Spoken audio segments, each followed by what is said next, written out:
Good morning, सुप्रभात, केम छो, सलाम। उम्मीद है आप सब लोग बेहतर होंगे और अपना ध्यान रख रहे होंगे।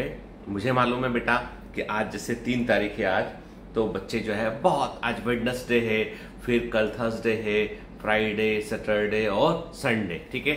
बच्चे जो है बहुत ही ज्यादा जो है वो एक तरह का जैसे बोलते हैं प्रेशर महसूस कर रहे हैं। उनको लग रहा है कि यार क्या होगा, है ना, हम कैसा परफॉर्म कर पाएंगे एग्जाम में। मैं उन बच्चों की बात कर रहा हूँ जो नीट का एग्जाम देने वाले हैं, उनकी बात कर रहा हूँ मैं, ठीक है ना। अब देखो बेटा, इस समय मैं आपको बिल्कुल फैक्ट बतला रहा हूँ, एकदम सच्चाई, और कनेक्ट करके देखना है इससे। इस समय है ना दिमाग में 3 तरह के विचार आते हैं। इस समय आपके दिमाग में 3 तरह के विचार आते हैं। पहला विचार तो ये आता है कि हम, मेरी तबीयत इस बार ठीक नहीं थी, कोई ना कोई बहाना होगा जिस बहाने को आप एग्जाम से कनेक्ट करेंगे। आप सुनना मेरी बात ध्यान के, मैं खुलकर बोल रहा हूं, सीधी बात कर रहा हूं। कोई ना कोई बहाना कि मेरी तबीयत खराब थी, मेरे साथ ये इशू था, मेरे साथ वो इशू था, एक प्रॉब्लम थी, इसलिए मेरी पढ़ाई उतनी अच्छी नहीं हो पाई। साल भर मैंने बहुत अच्छा पढ़ा, पर लास्ट में मेरी पढ़ाई बिगड़ रही है, पता नहीं क्या होगा। तो एक डर उसका होता है, ठीक है।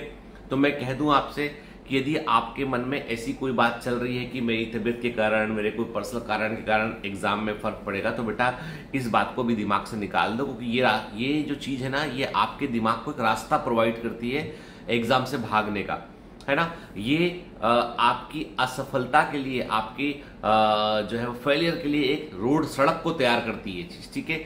आप बहाना खोज रहे होते दिमाग के अंदर कि मैं क्या बहाना यूज करूंगा इस बार, ठीक है। सीधी बात, नो बकवास, ठीक है ना, बिल्कुल मैं साफ साफ कह रहा हूं। इसलिए इस तरह के सारे विचार जो है दिमाग से निकाल दीजिए, और दिमाग में रखिए इस बात को कि ये विचार आपके दिमाग को इस बात के लिए तैयार कर रहे हैं कि भैया पेपर बिगड़ा नहीं, अच्छा हुआ, तो अपने को बोलना क्या है लोगों को, ठीक है।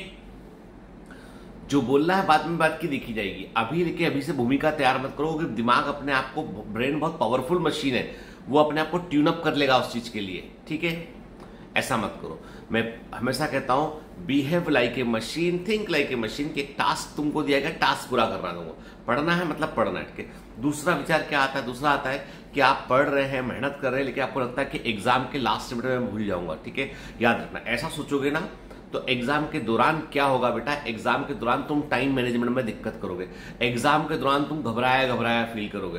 तो घबराओ बिल्कुल मत। जैसे आप रूटीन में टेस्ट दे रहे थे, वैसे ही एग्जाम में जाके टेस्ट देना है। एग्जाम को हुआ मत बनाओ। हुआ बनाओगे ना तो डर के मारे 3 क्वेश्चन एग्जाम दिमाग गलत करवाएगा, ठीक है। तो एक तो वो चीज की मैं भूल जाऊंगा, कुछ नहीं भूले तुम, सारा कुछ तुम्हारे दिमाग के अंदर है, सारा कुछ जो है वो केमिकल पैकेट्स के अंदर है। एवरीथिंग जो पढ़ा है आपने वो सब आपको आता है, ठीक है। अब आप सोचते हो कि जैसे मेरे कोई मुझे बोले कि आपको कितना आता है डायबिटीज के बारे में, बायोलॉजी के बारे में, मैनेजमेंट के बारे में, व्हाट यू नो, तो कोई मुझे हिलाने पे हिलाएगा कोई, तो ऐसा लगेगा मुंह से कि ज्ञान बाहर आने लगेगा, ठीक है भाई। जो मुझे जहां जरूरत पड़ती है अपने पिछले अनुभव और नॉलेज का यूज करके आगे बढ़ते हैं उसमें हम, ठीक है। तो ज्ञान हमारे अंदर कितना भरा है ये ऊपर से नाप नहीं सकते हैं उसको हम, कि कुछ पैमाना दिख रहा है, कोई दिख रहा है कि कितना भरा हुआ है। हाँ, हिलाने पे आवाज आ रही है, हाँ भाई ज्ञान भरा हुआ है, इसमें ज्ञान की आवाज आ रही है, ठीक है। सीधा पानी की बोतल हिलाते हुए आवाज आती है, तो सिर को हिलाने से आवाज नहीं आती है, ठीक है। तो जो तुम पढ़ रहे हो, जान रहे हो, जो प्रैक्टिस कर रहे हो, वो तुम्हारे ब्रेन में है, और जरूरत पड़ने पे तुम्हें याद आएगा। ब्रेन को यकीन दिलाओ कि तुम बहुत सारे क्वेश्चन सही करोगे और तुमको इस समय पर याद आएंगे, ठीक है बेटा। तो ये डरना बंद करो। तीसरा इसके अलावा क्या है? तीसरा ये है कि कुछ बच्चे आखिर में लास्ट के 4-5 दिन बिल्कुल पढ़ना छोड़ देंगे, वो एकदम पढ़ना छोड़ देंगे, मन ही नहीं लग रहा है, ठीक है। ये वैसी वाली बात होगी कि आप रेस में दौड़ रहे हैं और सामने आपको दिखाई पड़ रहा है कि मंजिल सामने है, और आप एकदम स्लो हो गए, बाकी लोग तेजी से दौड़ रहे हैं, आज बोलो। ऐसा मत करो, ठीक है। तो ये एस्केपिज्म, देखो, नंबर 1 बहाना मत टटोलो, नंबर 2 डरो मत, नंबर 3 एस्केपिज्म मत करो, स्केप मत करो, रियलिटी को फेस करो, ठीक है। तो एग्जाम अच्छा होगा बेटा। अब रही बात कि क्या पढ़े, कैसे पढ़े। इस समय यदि मैं क्लियर कर दूं, इस समय टीचर को तुम्हें बताना पड़ रहा है कि तुम्हें क्या पढ़ना है। एक 1 शॉट लंबा लेक्चर ले लूं बायोलॉजी का, मैं भी कर सकता हूं कि 10 घंटे का एक बायोलॉजी का लंबा लेक्चर ले लूं, आपका 2-3 टीचर मिलके हम ले लें। उससे सच बताऊं आपको मैं, उससे सिर्फ और सिर्फ मेरे को व्यू मिलेगा, तुम्हारा समय खराब होगा। इस समय तुम यदि एक चैप्टर एनसीईआरटी का 20 मिनट में देखकर आगे बढ़ सकते हो, तो 20 मिनट में देखकर आगे बढ़ो। तुम एक चैप्टर को आधे घंटे में मेन पॉइंट देख सकते हो, उसको देख के आगे बढ़ो। क्विक नोट्स को रिवाइज करो। कोई वीडियो देखने की जरूरत नहीं है। अरे 4 दिन बाद एग्जाम है, साल भर टीचर करते क्या है? जो लोग लंबे लंबे वन शॉट अभी डालते हैं, तो ये बताओ मेरे को, मेरी टीम में भी डाला होगा, ठीक है, तो मैं तो रिकमेंड ही नहीं करता हूं, मैं तो बोलता हूं उसका उतना ही हिस्सा देख लो जहां से तुम्हें कोई चीज समझ में नहीं आ रही है। मैं बिल्कुल I never recommend long videos. हाँ, रेगुलर क्लास में बोलता हूं कि कोई क्लास मिस मत करना।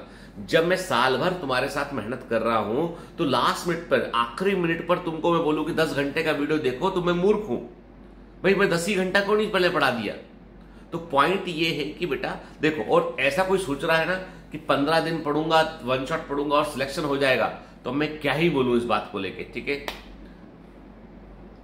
है ना। अब गलत फहमियां तो बहुत सारी हो सकती है आदमी के दिमाग में, तो मजाक थोड़ी ना, लड्डू थोड़ी ना है कि आप अपने चलते फिरते आपने कहा आज मन कर रहा है हमारा, 15 दिन पहले मेरा मन किया है नीट निकालने का, तो मैं वन शॉट देख के नीट निकाल लूंगा। तो बाकी सब लोग मूर्ख हैं जो साल भर से पढ़ रहे हैं, जून से जो सर फोड़ फोड़ के पढ़ रहे हैं बेचारे, 6-6 घंटा वीडियो देखा, 4-4 घंटे डीपीएस लगा, 10 घंटे रोज एफर्ट किया उन्होंने, वो बच्चे मूर्ख है। मतलब जो तमाम कोचिंगों में बैठ रहे हैं घंटों घंटों बच्चे, तो वो मतलब उन्होंने तो बेकार जिंदगी बर्बाद कर दी उनकी, उन्होंने, है ना। तुम 15 दिन में मजे ले लो, पूरी साल भर तुम मजे करो, गली गली तुम नाप लो, और तुम बोलो 15 दिन में एग्जाम निकाल लेगा। मैं सच बोल रहा हूं। देखो क्या है, इसीलिए मेरे को ज्यादा लाइक माइक नहीं मिलते हैं, बहुत हेड भी मिलता है कई लोग का कि सर वो सीधा बोल देते हैं। पर सच बात है कि यदि गुरु तुमको सच, एक कोई टीचर तुमको सच नहीं बताएगा ना, तो तुमको सच कौन बताएगा। याद रखिए, मेरी बात सुनकर तुम दुखी हो सकते हो, तुम बोल सकते हो कि सर तो ऐसा बोल रहे हैं। याद रखिए, मैं तो टीचर हूं, तब भी तुमको प्यार करूंगा, लेकिन यदि दुनिया तुमको सिखाएगी ना, तो गंदे सिखाएगी, वो प्यार भी नहीं करेगी तुमसे। तो before the world teachers you the truth, your teacher should tell you कि सच ये है बेटा। दुनिया तुम्हें सिखाए, दुनिया तुम्हें ज्ञान दे, उससे बता तो अपने गुरु से ज्ञान ले लो, टीचर से ज्ञान ले लो, ठीक है।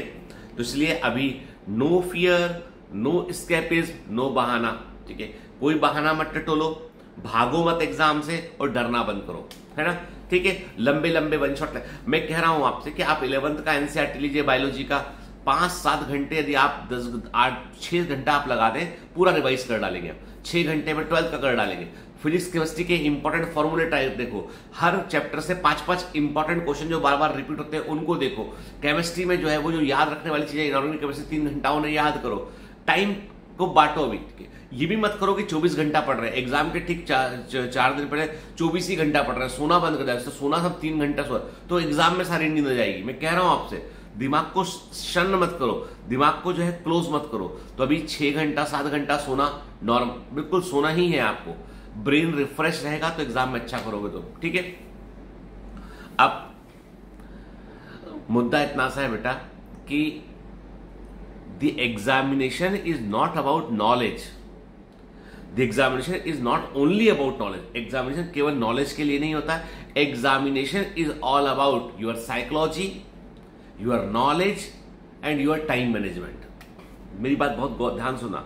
कोई भी एग्जामिनेशन जो होता है, तुमको लगता है कि वो नंबर देखते हैं वहां पर, वो देखो बेटा, नंबर अच्छे कब आएंगे? जब तुम अपने अंदर डर नहीं रखोगे, ठीक से ध्यान से बगैर घबराए पेपर को अटेम्प्ट करोगे, तो तुमने नॉलेज तो तुम्हारा चेक हो ही रहा है, तुम्हारा साइकोलॉजिकल सेटअप भी चेक हो रहा है, मनोवैज्ञानिक तौर पे तुम कितने स्ट्रांग हो वो भी चेक हो रहा है, क्योंकि तुमने सब्र रख के पेपर को सॉल्व किया। दूसरा टाइम मैनेजमेंट, कि आपके पास 200 क्वेश्चन पढ़ने, 180 लगाने, 3 घंटे का समय है आपके पास में, तो वो टाइम को कैसे मैनेज कर रहे हो, साथ में गोले भर रहे हो, वो सब चीजें बड़ी इंपॉर्टेंट है। इसका मतलब ये हो गया कि एग्जाम आपका टाइम मैनेजमेंट भी चेक करता है, आपकी साइकोलॉजी को भी चेक करता है, और आपके नॉलेज को भी चेक करता है। तो इसीलिए यदि आप नॉलेजेबल है लेकिन टाइम को मैनेज नहीं कर पा रहे हैं, तो आप एग्जाम नहीं निकाल पाएंगे। आप नॉलेजेबल है परंतु डरे हुए हैं, तो भी एग्जाम नहीं निकाल पाएंगे। आप साइकोलॉजिकली स्ट्रांग है, आप टाइम मैनेजमेंट भी कर सकते हैं, पर पढ़े नहीं है तो भी एग्जाम नहीं निकलेगा। तीनों चीजें जरूरी है, knowledge, psychological setup and time management. मैंने पहले भी कहा आपसे कि आप टाइम मैनेजमेंट पे फोकस कीजिए बेटा, आप टाइम मैनेजमेंट फोकस कीजिए। कुछ बच्चों ने कहा सर आपने offline mock test Telegram group पे नहीं डाला, तो मेरे को कोई आप मैसेज दिए है तो सेशन के बाद मेरे को मैसेज डाल दीजिएगा एक, तो मेरे व्हाट्सएप पे किसी का नंबर है कि पेपर डालने के लिए, तो मैं डलवा दूंगा बेटा उसको, ठीक है। और टीम, यदि बायोमेंटस की टीम इस मॉर्निंग मोटिवेशन को देख रही है, तो आप मुझे याद दिला दीजिएगा पेपर डालने के। बच्चों को मैंने प्रॉमिस किया है, तो आज ऑफलाइन पेपर प्रैक्टिस के लिए डालना है हम लोग को, ठीक है। तो बेटा देखो, सिंपल सी बात है, मैंने अमर सर को भी बोला कि सर फिजिक्स का जो पेपर है आपने उसमें लास्ट रेस्पिरेटरी टेस्ट में आपने कुछ पोर्शन का टेस्ट लिया आपने फुल के बजाय, तो वो उसको कंपनसेट कर रहे हैं। अभी आपको एक ऑफलाइन टेस्ट मिलेगा जो 12 बजे के आसपास, 12 या 1 बजे आपको रिलीज होगा। आपको टेलीग्राम पे भी डाल दूंगा, उसको ऐप पर भी रिलीज कर दूंगा, जिसमें फुल सिलेबस टेस्ट है फिजिक्स का, उसको सॉल्व कीजिएगा। 5 बजे शायद सर का लाइव डिस्कशन है, उसमें भी देखिएगा। देखो बेटा, कोई भी वीडियो तभी देखना जब एक्स्ट्रा टाइम हो, नहीं तो मत देखना। कोई भी वीडियो तभी देखना जब तुम्हारे पास समय हो, अदरवाइज मत देखना। कारण ये है कि अभी तुम्हारा टाइम बहुत कीमती है, ठीक है। तो देखो, लाइफ में क्या होता है, कई सारे लोग बोलते हैं कि हमको बहुत कुछ हासिल करना है, ठीक है। हमारे अपने बड़े बड़े सपने होते हैं, ड्रीम्स होते हैं हमारे, ठीक है। और हम उन ड्रीम्स के लिए मेहनत करते हैं और उन्हें हासिल करने की कोशिश करते हैं, लेकिन कभी भी हम सेटिस्फाइड नहीं होते, क्योंकि हमको लगता है कि यार ये जो पा लिया है हमने, ये तो कम है, कुछ और भी पाना है हमको। तो मैं आपसे कहता हूं कि 2 चीजें हैं बेटा। पहली बात है कि हमको जो है वो जो हमारे लिए अप्रोचेबल है उसकी हम कोशिश करें सामने। हमारे लिए अप्रोचेबल क्या है, अभी नीट का एग्जाम, हम उसके लिए तैयारी करें अच्छे से, अच्छा करेंगे, हम एमबीबीएस करेंगे, देन उसके स्काई इज द लिमिट। आपके ऊपर आपकी मर्जी है कि आपको कहां जाना है। कोई आपके सपने के लिए कोई बाधा यहां खड़ी नहीं करेगा। Everything depends upon your power to combat the fear. हर चीज इस पर निर्भर करती है कि तुम डर का कितना सामना कर पाते हो। इस पर निर्भर करती है कि तुम उसके लिए कितना प्रिपेयर्डनेस, योर प्रिपेयर्डनेस, तुम कितने तैयार हो, उस पर निर्भर करती हो, ठीक है। तो अपने आप को तैयार रखो, डरो मत, बहाने मत खोजो। दिमाग बहुत चतुर है, वो आपको इतने बहाने बतलाएगा, इतने बहाने बतलाएगा, और अपने आप से कहना कि ये बहाने नहीं है, ये भाग जाने के रास्ते हैं, ठीक है। तो भागने का रास्ता तैयार मत करो बेटा, ठीक है ना। आखिरी 5 दिन है, कमांडो हो, हिम्मत से काम लो बेटा, सब बढ़िया होगा, ठीक है ना। और देखो, तुमको आना है ना मुझसे मिलने के लिए, मैं तुम अचीवर्स अवार्ड में आओगे तो ठीक है, हम मिलेंगे, बहुत सारी कितनी सारी चीजें करेंगे, हम सिलेक्ट होने के लिए कोशिश करते हैं बेटा, ठीक है। चलो ना, have a great day, all the best, bye bye. अच्छे से पढ़ना आज है ना, बाय बाय।